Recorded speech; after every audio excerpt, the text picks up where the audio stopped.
Welcome to my YouTube channel Sachin global study में स्वागत है। दोस्तों, क्लास 12th का हिस्ट्री का जो क्वेश्चन 1 से 50 तक सॉल्व किए हैं, उसको अगर आप नहीं देखें दोस्तों, वहाँ तक आप देखकर ही इस वीडियो को देखिएगा। दक्कन दंगा आयोग कब गठित हुआ? 1875 ईस्वी में। कॉर्नवालिस कोड कब बना? यानी 1793 ईस्वी में। ठीक है। दामिन इको क्या है? भूभाग है। क्या है? दामिन इको क्या है? भूभाग है। माहलवारी भू राजस्व व्यवस्था में किसके द्वारा लागू की गई? William Bentinck. माहलवारी भू राजस्व व्यवस्था किसके द्वारा लागू की गई? William Bentinck. क्या हो जाएगा? William Bentinck. तो साथियों, यहाँ तक आपको समझ में आ गया होगा। तो चलिए अगला जो क्वेश्चन है उस क्वेश्चन को देखते हैं। देखिए क्वेश्चन, संथाल विद्रोह का नेता कौन था? सिद्धू और कान्हू। 1855 से 56 ईस्वी में। और लोटा विद्रोह 1856 ईस्वी में। लोटा विद्रोह कहाँ हुआ था? मुजफ्फरपुर में। लीची का उत्पादन कहाँ था? मुजफ्फरपुर में। लोटा विद्रोह 1856 ईस्वी में हुआ था। फ्रांसीसी बुकानन कौन था? इसका सही आंसर क्या होगा? कमेंट करके कर बताइएगा। तो साथियों चलिए नेक्स्ट क्वेश्चन में, ईस्ट इंडिया कंपनी की स्थापना कब हुई थी? 31 दिसंबर 16 ईस्वी को। ठीक है। लक्ष्मीबाई के गोद के लिए पुत्र का नाम क्या था? आंसर का नाम क्या? दामोदर राव। साथियों, लक्ष्मीबाई के गोद लिए पुत्र का नाम है दामोदर राव। रानी लक्ष्मीबाई का जो पुत्र था उसका 4 महीने के बाद निधन हो गया। लक्ष्मीबाई के पुत्र का जन्म होता 1851 ईस्वी में। लक्ष्मीबाई के जो गोद लिया था, यानी गोद दूसरे के पुत्र को, उसका नाम था आनंद राव, कि एक बच्चे को गोद लिया उसका नाम क्या रखा? दामोदर राव। दामोदर राव को ही रखकर उसने 1857 की क्रांति में अंग्रेजों से लड़ाई की थी। कौन? रानी लक्ष्मीबाई। आप समझ रहे हैं, रानी लक्ष्मीबाई का डुप्लीकेट नाम क्या था? मनु और मणिकर्णिका। क्या था? मनु और मणिकर्णिका। तो यहाँ तक आपको समझ में आ गया होगा। देखिए अगला क्वेश्चन है, जगदीशपुर में 1857 के विद्रोह का नेतृत्व किसने किया था? वीर कुंवर सिंह। वीर कुंवर सिंह के भाई का नाम था अमर सिंह। वीर कुंवर सिंह कहाँ के थे? जगदीशपुर, आरा जगदीशपुर के। 1857 के विद्रोह के समय इंग्लैंड का प्रधानमंत्री कौन था? पामस्टन। क्या था? पामस्टन। बहादुर शाह जफर को देश से निकालकर कहाँ भेज देगा? रंगून। क्या भेज देगा? रंगून।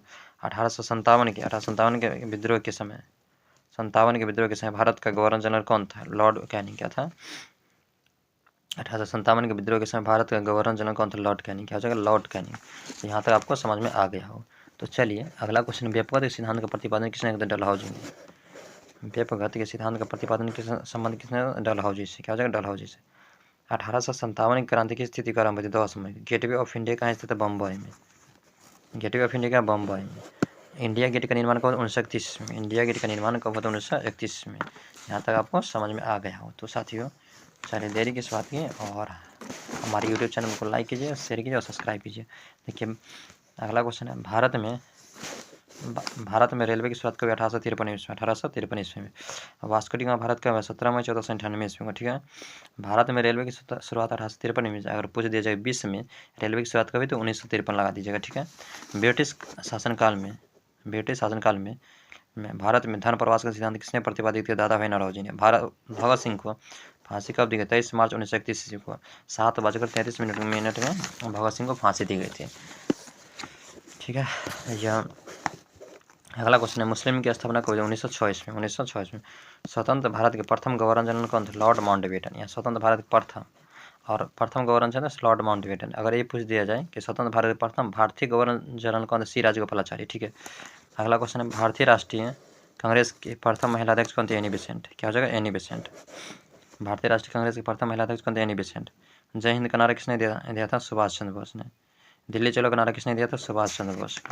यहाँ तक आपको समझ में आ गया। देखिए अगला क्वेश्चन है, प्रथम विश्व युद्ध और दूसरा विश्व युद्ध से क्वेश्चन रहेंगे। तो साथियों आपको क्या करना है, आप हमारे चैनल को सचिन ग्लोबल स्टडी को शेयर कीजिए और पढ़ते रहिए, मस्त रहिए। देखिए अगला क्वेश्चन जो है, प्रथम विश्व और दूसरा विश्व युद्ध क्वेश्चन यहाँ से रहेंगे। ठीक है। तो अगला क्वेश्चन है, दूसरा विश्व युद्ध कब आरंभ हुआ था? 1 सितंबर 1939 ईस्वी को। प्रथम विश्व युद्ध जो हुआ था 1914 से लेकर 18 तक। दूसरा विश्व युद्ध 1939 से 45 था। अगला क्वेश्चन है साथियों, पाकिस्तान एक स्वतंत्र राष्ट्र के रूप में कब अस्तित्व में? 14 अगस्त 1947 ईस्वी को पाकिस्तान बना। ठीक है। और भारत देश आज़ाद हुआ था 15 अगस्त 1947 ईस्वी को। ठीक है। यहाँ तक आपको समझ में आ गया होगा। देखिए संविधान के प्रारूप समिति के अध्यक्ष कौन थे? संविधान के प्रारूप समिति के अध्यक्ष कौन? भीमराव अम्बेडकर। जब भीमराव अम्बेडकर जन्म कब? 14 अप्रैल 1891 से मोहम्मद प्रदेश में। मरा कब? 6 दिसंबर 1956 को दिल्ली में मरा था।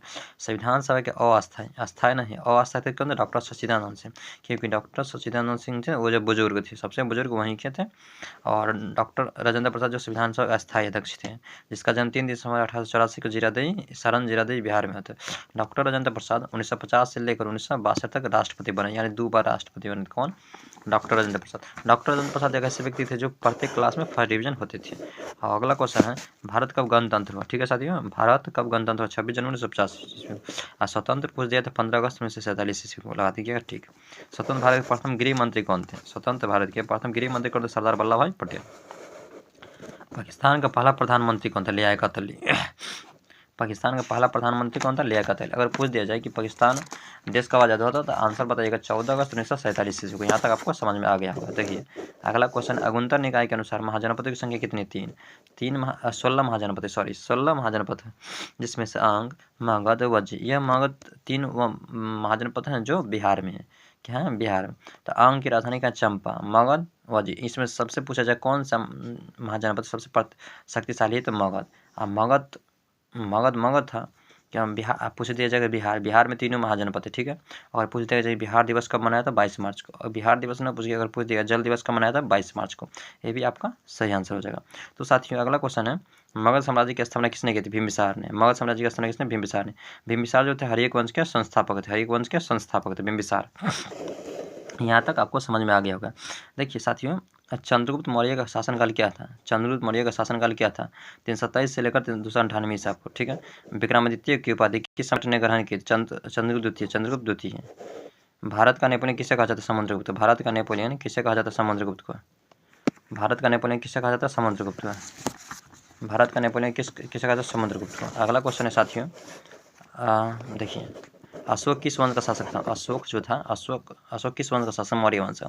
अशोक बहुत चाहिएगा तो महान सम्राट था, महानतम शासक था, क्योंकि अशोक ससुरा 100 भाई थे तो उसने 99 भाई को मर्डर कर दिया था और एक बचा था अशोक। तो अशोक के पुत्र का नाम था महेंद्र, और जिससे महेंद्र एक ट्रैक्टर का नाम होता है, एक होता है संघमित्रा। तो ये ससुरा की किया, पुत्र का नाम था महेंद्र, पुत्री का नाम संघमित्रा। भारत के मानचित्र पर देखिएगा, भारत के मानचित्र पर तो यहाँ होता है कोना में श्रीलंका, तो श्रीलंका में दोनों पुत्र और पुत्री को भेज दिया। अब भेज क्यों दिया? क्योंकि इसने सोचा था, अशोक ने 99 भाई को मर्डर कर देंगे और 99 भाई को हमारा भाई को हमारा पुत्र पुत्री को वध न करे, इसलिए दोनों भाई को कहाँ भेज दिया? श्रीलंका। श्रीलंका क्यों भेज दिया? श्रीलंका में भेज दिया बौद्ध धर्म के प्रचार प्रसार के लिए। श्रीलंका अशोक महानतम 99 भाई को मर्डर करके सोच रहा मिला तो मिला क्या? कुछ नहीं। अगला है पाल वंश का संस्थापक कौन था? गोपाल। ठीक है। मौर्य साम्राज्य का देखिए, मौर्य साम्राज्य के प्रथम शासक कौन था? चंद्रगुप्त मौर्य। ठीक है। महाभारत की रचना किस भाषा में? संस्कृत में। महाभारत की रचना किस भाषा में? संस्कृत में। महाभारत की रचना किन के बीच हुई थी? कौरव और पांडव के बीच। कौरव 100 भाई थे क्या? और पांडव 5 भाई थे। कौरव और पांडव के गुरु के नाम था गुरु द्रोणाचार्य। साथियों गुरु द्रोणाचार्य जो थे कौरव और पांडव, कौरव में सबश्रेष्ठ थे दुर्योधन। ठीक है। और दुर्योधन की मम्मी का नाम था गांधारी। ठीक है। और पांडव के सबश्रेष्ठ थे धर्मराज, युधिष्ठिर। ठीक है। नकुल, अर्जुन थे धनुष थे। तो अर्जुन जो धनुष जो धारण करते हैं, धनुष को इसको कहते हैं गांडीव। क्या कहते हैं? गांडीव। जो भगवान कृष्ण इसको उपदेश देते हैं, जो महाभारत में विजयी होते हैं अर्जुन। पुराणों की संख्या कितनी? 18। अगर पूछा जाए कि महाभारत कितने दिनों तक चला था तो 18 दिन तक। ठीक है साथियों, यहाँ तक आपको समझ में आ गया।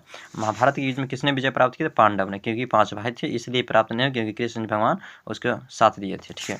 यहाँ तक आपको समझ में आ गया हो। तो साथियों चलिए नेक्स्ट क्वेश्चन है, और देखिए मेहनत इतनी कीजिए कि सफलता स्वर मचा दे। ठीक है। देखिएगा साथियों, आश्रम व्यवस्था में कितने प्रकार के आश्रमों का उल्लेख है? 4। क्या है? 4। अब 4 कौन प्रकार के? ब्रह्मचारी आश्रम है, गृहस्थ आश्रम है, वानप्रस्थ आश्रम, संन्यास आश्रम। जैसे ब्रह्मचारी आश्रम यानी ब्रह्मचारी 1 से 25 तक, ब्रह्मचारी गृहस्थ 25 से लेकर 50 तक, वानप्रस्थ 50 से लेकर 75 तक, और 75 से लेकर 100 वर्ष यानी सन्यासी। भगवान के जाप कीजिए और मुलाकात कीजिए। अश्वमेध यज्ञ का आयोजन क्यों किया जाता है? शाही संप्रभुता के लिए। आयन एक बार कितने भागों में विभक्त थी? 5। आयन एक बार कितने भागों में विभक्त थी? 5। ठीक है। दिल्ली से दौलताबाद, अगला क्वेश्चन है साथियों, दिल्ली से दौलताबाद किस शासक ने अपनी राजधानी परिवर्तित की? मोहम्मद बिन तुगलक। दिल्ली से दौलताबाद किस शासक ने अपनी राजधानी परिवर्तित की थी? मोहम्मद बिन तुगलक। मोहम्मद बिन तुगलक। अगला क्वेश्चन है साथियों, देखिएगा, गुलबदन बेगम, क्या जगह? गुलबदन, महानतम शासक। गुलबदन बेगम ने अपने किसके आग्रह पर हुमायूंनामा लिखा, बताइए? तब गुलबदन बेगम ने किसके आग्रह पर हुमायूंनामा लिखा था? हुमायूंनामा ये हुमायूं के नाम पर, हुमायूं के नाम पर। बादशाह किसने लिखा था? अब्दुल हमीद लाहौरी, अब्दुल हमीद लाहौरी, ठीक है।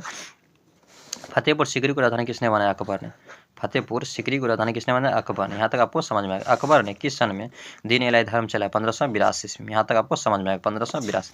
अकबर ने किस सन में दीन इलाही चलाया? 1582 ईस्वी में। तो देखिए अगला क्वेश्चन साथियों, और कहते हैं ना कि मंजिल मिल ही जाएगी भटकते भटकते, फिक्र तो करे जब अब तक कुछ सोचा ही नहीं। चलिए अगला क्वेश्चन, अकबर का संरक्षक कौन था? यानी अकबर का संरक्षक कौन था? तो अकबर का संरक्षक बैरब खान। भारत में मुगल वंश का संस्थापक कौन था? बाबर बहुत दिमागी लाल था और बुद्धि था, विवेक था बाबर के पास, क्योंकि बाबर कम सैनिक होते हुए और बड़े बड़े योद्धा को परास्त करते थे। बाबर जो था, बाबर का यानी 21 अप्रैल 1526 के बाबर करते हैं प्रथम युद्ध, यानी पानीपत का प्रथम युद्ध। ये भी एग्जाम में पूछा गया है। 21 अप्रैल 1526 के बाबर और इब्राहिम लोदी के बीच युद्ध होता है, जिसमें बाबर विजय होता है और इब्राहिम लोदी हार जाते हैं, ठीक है। और पानीपत का प्रथम युद्ध होता है।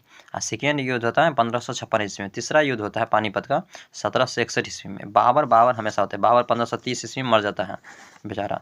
बाबर कितने पुत्र थे? 4। अस्करी, हिंदाल, हुमायूं, अकबर, ठीक है। बाबर के पुत्र था अकबर।